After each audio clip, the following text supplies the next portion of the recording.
Hello, I'm Natalie Zett, and welcome to Flower in the River. This podcast, inspired by my book of the same name, explores the 1915 Eastland disaster in Chicago and its enduring impact, particularly on my family's history. We'll explore the intertwining narratives of others impacted by this tragedy as well, and we'll dive into writing and genealogy and uncover the surprising supernatural elements that surface in family history research. Come along with me on this journey of discovery. Hey, this is Natalie, and welcome to episode 142 of Flower in the River podcast, and I hope all is well with you. So this episode will be a little more on the academic side simply because I'm sharing with you certain aspects and information from the academic papers that I am writing about my discoveries regarding the history of the Eastland disaster. In other words, the Eastland disaster's historiography.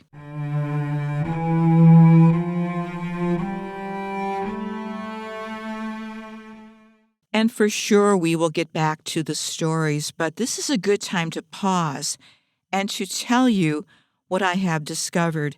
It's the first time I have collected the statistics, put them together, and started paying attention to the patterns.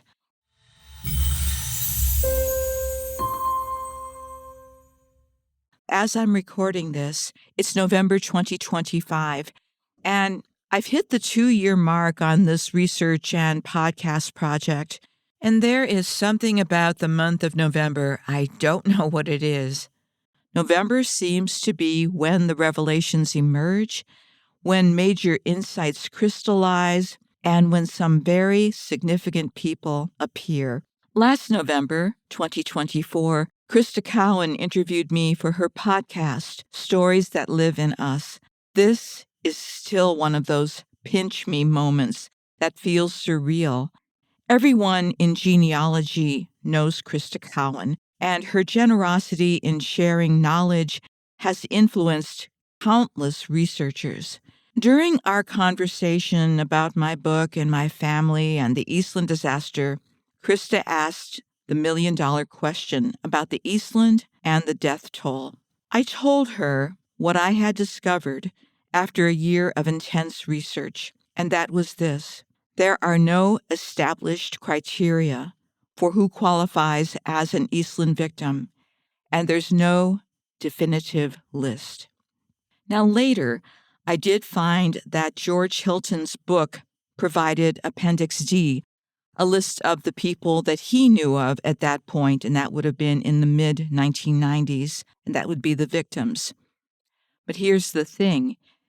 If you read his book and listen to him speak about these findings, he never intended that list, his research, to become set in stone or, God forbid, commercialized.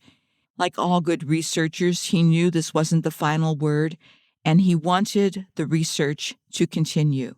And since that interview with Krista, I do continue to find all kinds of information, and the most significant one in the last few months was a court record for a man named Thomas Marin, and I have shared that information on an earlier podcast.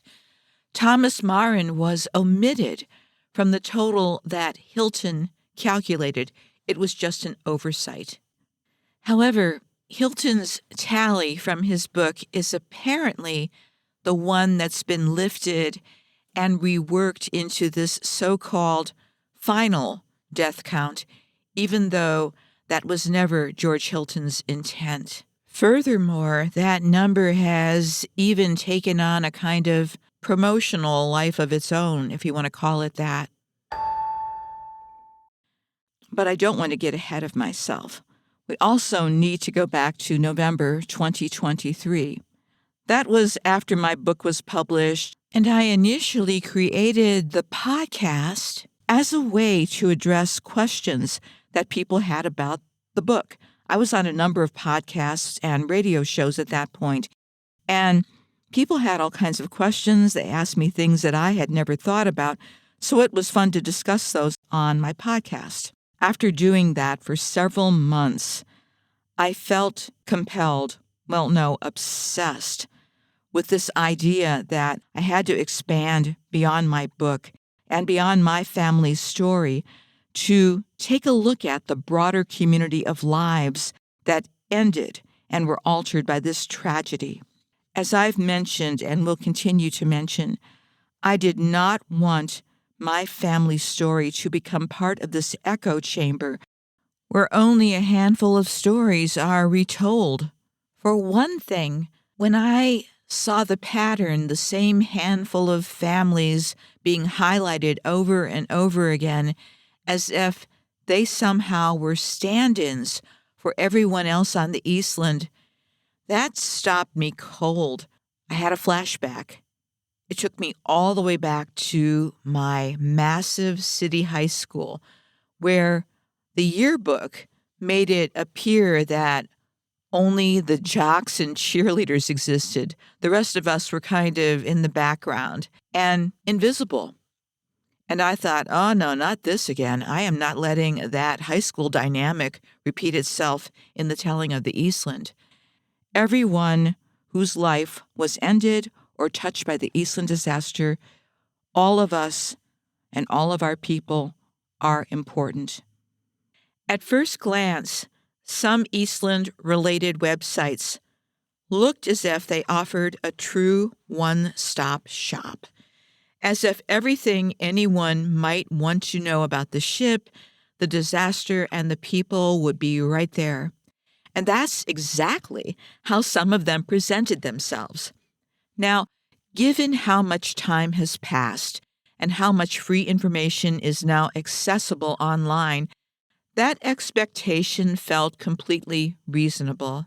I thought this is going to be a slam dunk, really easy, right? So I began this leg of the research journey.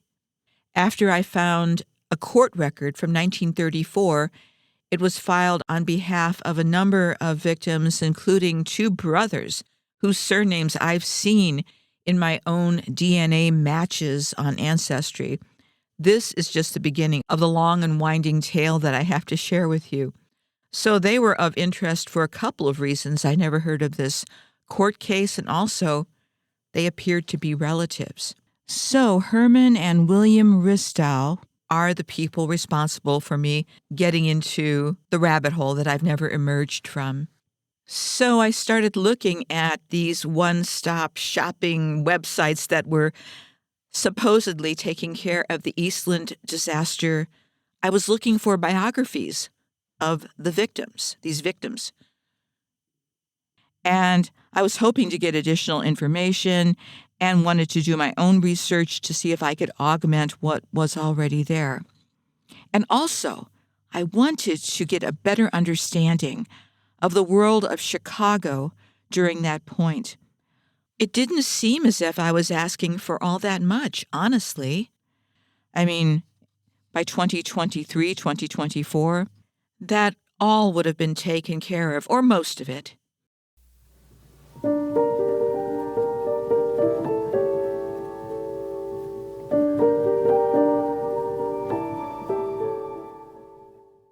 Quote, "Enter the fascinating world of illusions, where nothing is ever quite as it seems." End quote.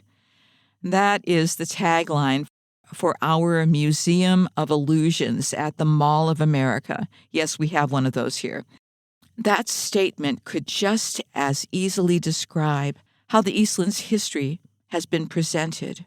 After 2 years of deep, intense, committed research, and now taking advanced history courses and writing more scholarly articles about my discoveries, patterns have emerged, and the same patterns continue to emerge.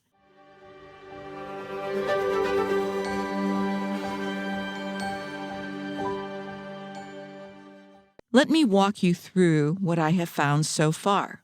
Pattern 1, the empty frames.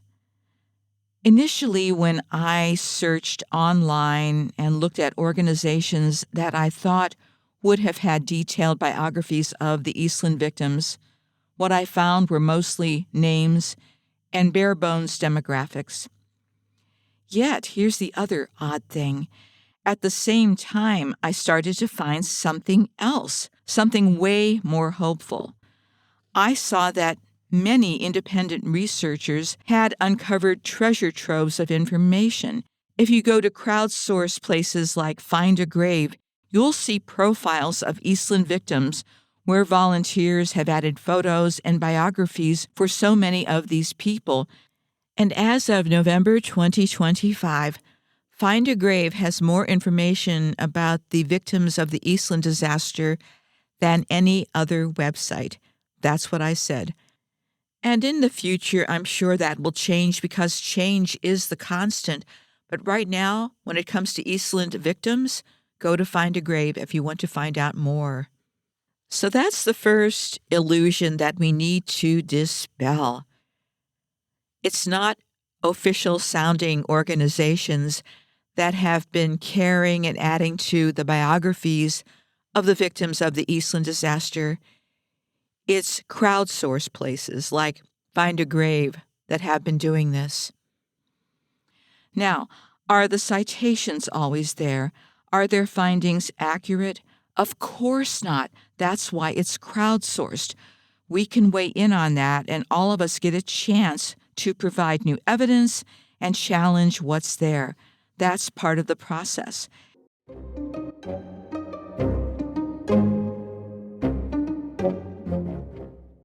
Find a Grave has proven invaluable, despite some of its drawbacks. When you do this type of work, this type of research, you have to think of yourself as a detective. You have to look at every possible source, every piece of evidence. And that's just what I did and just what I do. We will continue. So it's not just Find a Grave that I used for my resources. I started expanding my search to every possible site online that I could think of that might have something about the people of the Eastland disaster. Looking at places like Google Books, Hathitrust, Family Search, Illinois Digital Archives, Chronicling America, that was where I found so many detailed biographies about the majority of the people associated with the Eastland disaster. And that is another head-scratcher. I mean, the information is there. It's available online. It's free. It's accessible. And yet, somehow, in the middle of the 21st century, that information has become strangely disconnected from many, not all, but many of the various organizations and websites that were supposed to be curating the history of the Eastland disaster. This situation really does feel like nature abhors a vacuum. I think that's why the people on Find a Grave, why individual bloggers, and people like myself who report on this history each week stepped in and stepped up. We took the Eastland story into our own hands to keep it visible and alive instead of waiting for an institution to do it. Most of us have reached a consensus. We realize that that kind of institutional stewardship isn't coming anytime soon. Down the road, though, I predict it will be because there are people already discussing this. But for the moment, that's the situation. And for the moment, this is what we are all doing.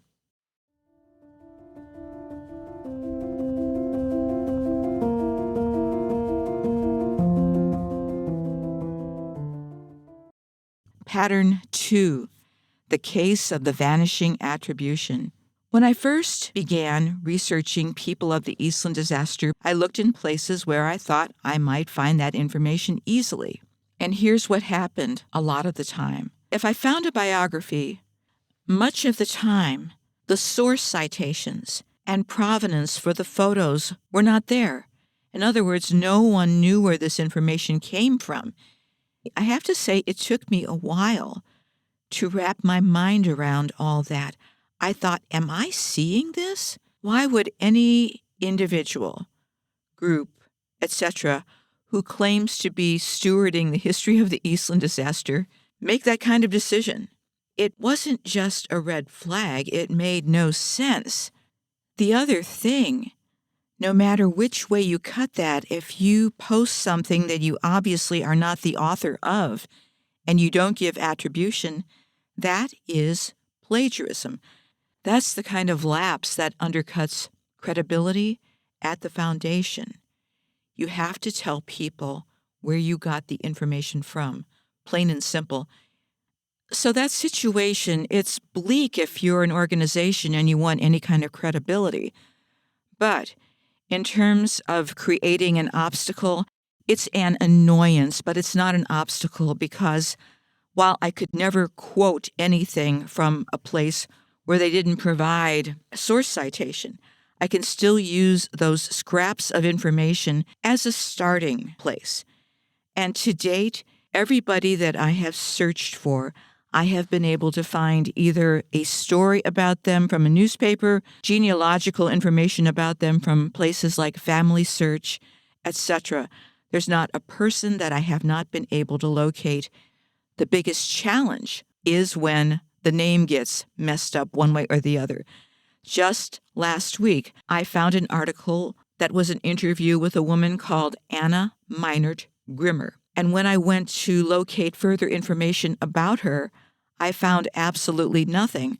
So, having done genealogy for 10 years, I know about the name switches that can happen. In the case of Anna Meinert Grimmer, I was able to find her, but she was under a completely different birth name, nothing that even had Anna in any of the names that she carried. So she was a challenge, but not impossible. But by stripping out authorship, by removing provenance, you create roadblocks for someone who's looking up biographical information about the individual that they're associated with on the Eastland disaster.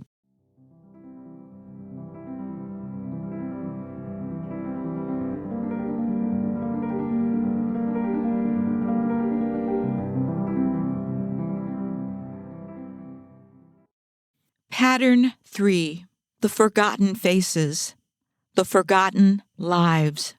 Along the way, as I was researching the Eastland disaster, at this point, I have located over 60 people connected to the Eastland disaster who have been completely overlooked. In other words, they're not even on the radar. They're not included anywhere in any list that I could find. They were, and they still are, at the highest risk of being lost and excluded from the history of the Eastland disaster. And this is another head-scratcher because these people are so easy to find. Type Eastland disaster into a search box on one of these sites, such as Google Books, and you will get an avalanche of information, and it will take days to go through all of it. Again, there's so much information there online. There's so much untapped resources available at your fingertips if you're doing this type of research. Of all the research I've done so far, this continues to be the biggest shock because I had no idea there were so many people associated with the Eastland disaster who have been left out of its retellings. But there they were, hiding in plain sight. And the majority of my podcasts during the last 2 years have been about these people who've been excluded entirely. I didn't want them to get lost. Many you may not have heard of, but there's one that I bet you have heard of, Hyman Rickover.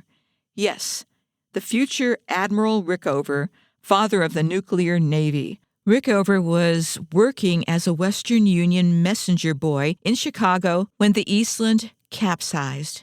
He was 15 years old. Later in life, he was interviewed and he told his story about his experience with the Eastland disaster.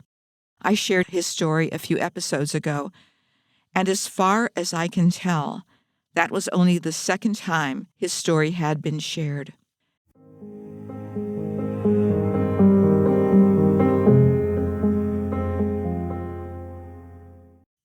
There are so many stories that were told once or twice, but for whatever reason, never brought forward until now. And finally, pattern 4, the numbers game. From July 24th, 1915 until present time, all types of death toll numbers have been circulated in regard to the Eastland disaster. Here's the thing. The most responsible way to approach something like this, a disaster where mass casualties happened, is to say, this is our best estimate. The operative word is estimate. But ongoing research has to be part of this. We know that new information will always be uncovered. I uncovered somebody who was missing from that initial list in October of 2025. Will that person be included in the so-called official list that's bandied about? I'm not holding my breath on that one. I've included him, and I've added him to the list that I created, which is based on the work that George Hilton did. I'll make sure that he's taken care of there. But what appears to happen is this: an unsubstantiated death toll number has been repeated over and over again. It's never been checked. And yet it has been accepted without substantiation. When you think about it, that is quite the feat. I mean, it's quite the case study, and I've discussed this with various historians, and here's what surprised me in their response. They weren't at all shocked that this had happened. What shocked them was the fact that it has been allowed to go on for so long. Yikes. The number has been used in all kinds of venues, including to promote merchandise. Yes, indeed. It's only been recently that I learned about one of these merchandising initiatives. A fellow Eastland disaster family member shared something with me this last summer that I thought was just totally bad AI art. I mean, I've made a lot of bad AI art. I know what that looks like. But it was not that. It was actually a piece of merchandising with the unsubstantiated death toll number on it. Now, I respond to the Eastland disaster history in two ways. My response as a family member was similar to this other family member's response, and that would be, "You've got to be kidding me." Stepping back, though, my response as a researcher, though, is this: there's probably not a lot we can do about that. So continue doing the good and faithful research. Continue repairing and recovering the history as best we can. And we do that by researching. We do that by recording what we've found, by citing the sources, and by telling people where we got this information. We share what we find, not what we wish we found. So, in other words, we create a lot of evidence, and I have created a lot of evidence by this point.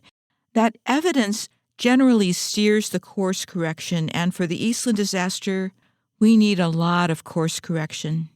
Something that I shared with this fellow Eastland disaster family member is, remember this: no one owns the history of the Eastland disaster. That, too, is an illusion. No one owns it. What is true, though, is that damage can be done to the perception of the Eastland disaster. However, no one can damage the actual history of the Eastland disaster. Bear with me on that. Why? Because the actual history of the Eastland disaster is a living thing. It happened, it's been well recorded, and there are those of us who wish to engage with it, with the people and with its history. The departed of the Eastland are not as far away as people think. The way my family, well, my dad's family, and those are the people who were either Orthodox Christian or Byzantine Christian, they treated death and memory and these types of things in a very unique way. For them, memory is sacred, and they seem to treat remembrance as an act of healing, not just for the dead, but for the living. They had a saying when somebody passed away, memory eternal. They would say it in the Rusin language, but it wasn't sentimentality. It was saying something like, your life remains part of ours. You are not lost. And I can carry that over into the way that I treat the people of the Eastland disaster as well. I am part of that collective communal experience. Whether I like it or not, I am. And I do, if not like it, I'm honored to be a part of it and honored to care for it. The Eastland disaster is a historical event, but it's not just a historical event. It's a collective responsibility to remember, to tell the truth, to guard the stories, and to honor the dead. These people were not a statistic or a marketing opportunity. They were people. And I will keep saying that. And maybe by saying that over and over again, that will undo some of the damage that's been done to the perception of this history. But the Eastland disaster history is alive and well, and the souls of those people are fascinating and waiting to engage with all of us. Also, I don't think that the departed of the Eastland disaster would appreciate being turned into a merchandising opportunity.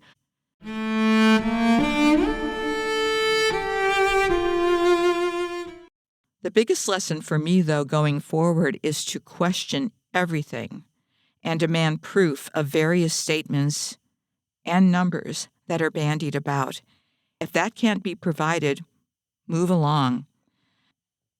In regards to history generally, and in regards to history of the Eastland disaster, there is not a single aspect of history that should be considered off limits or held hostage.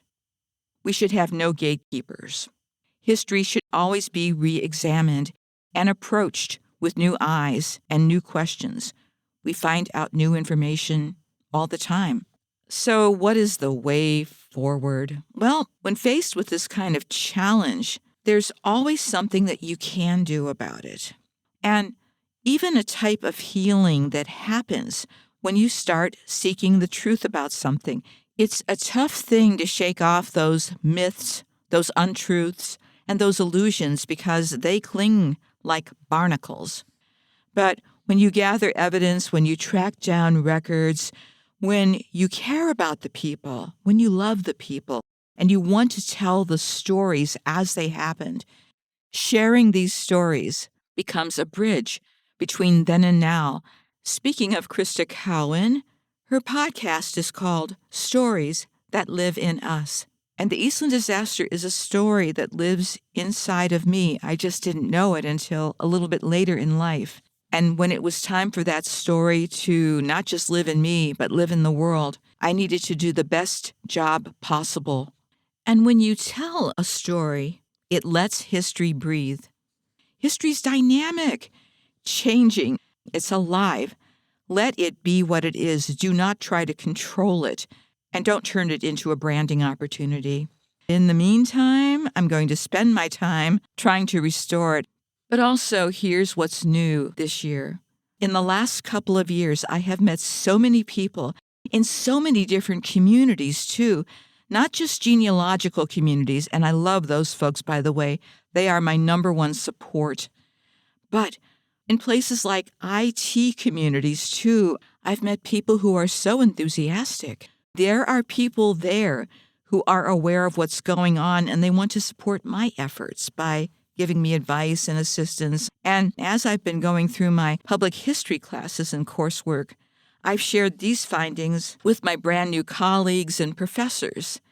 And that community is now aware of what I uncovered, and because of their interests and passion for history, they are really glued to it. They want to know what I'm going to do next. And the other thing I've learned from working with historians is that many of them see all history connected.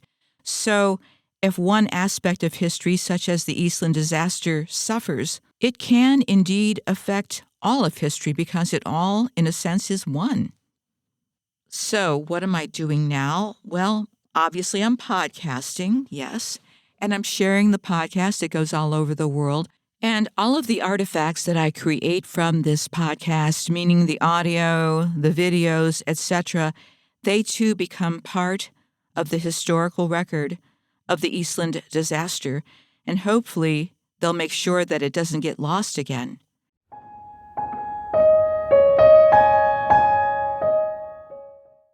And the other thing I'm undertaking at this point is restoring the now defunct Eastland Memorial Society website. I have shared bits and pieces of that website on my own website, but I thought, gosh, there's so much here. They did everything right in terms of documenting history, and they have history that I've not seen anyplace else, by the way. So what I decided to do was build a separate website, and it's coming along. It's kind of slow, but what an education this is. These pages are chock full of information, and it's taking me a while to do this because I'm always stopping to read everything. And I can't help but feel a little sad and wistful when I see what they did. If they had continued, I think most of this history would have been taken care of by now. That's how complete and thorough and professional, etc., they were. Even with the late 1990s look that they have going on, I like that as well because it really points back to the fact that they applied elbow grease to make this work. And I will let you know when it is live. I'm working off the various pages that I'm finding on the Internet Archive's Wayback Machine, and the pages are not presented contiguously. A lot of times you have to just go hunting and hoping that you find the next page. Even that is enjoyable for me. It reminds me of doing ancient studies, which I loved. So it'll take a while, but I think it's going to be worth it. And I also think it will be an invaluable research tool for people who are studying the Eastland disaster. So thank you for coming along with this more academic episode of Flower in the River. This won't happen very often, but I wanted you to know what I'm doing, what's informing that, and tell you about the challenges that I've run into. And because I've been doing this intensely for 2 years now, I can speak with a modicum of authority about what I am finding. But the first thing is you have to name the problem in order to deal with it.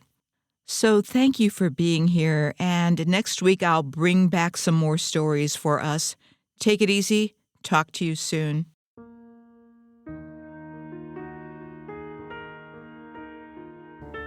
Hey, that's it for this episode, and thanks for coming along for the ride.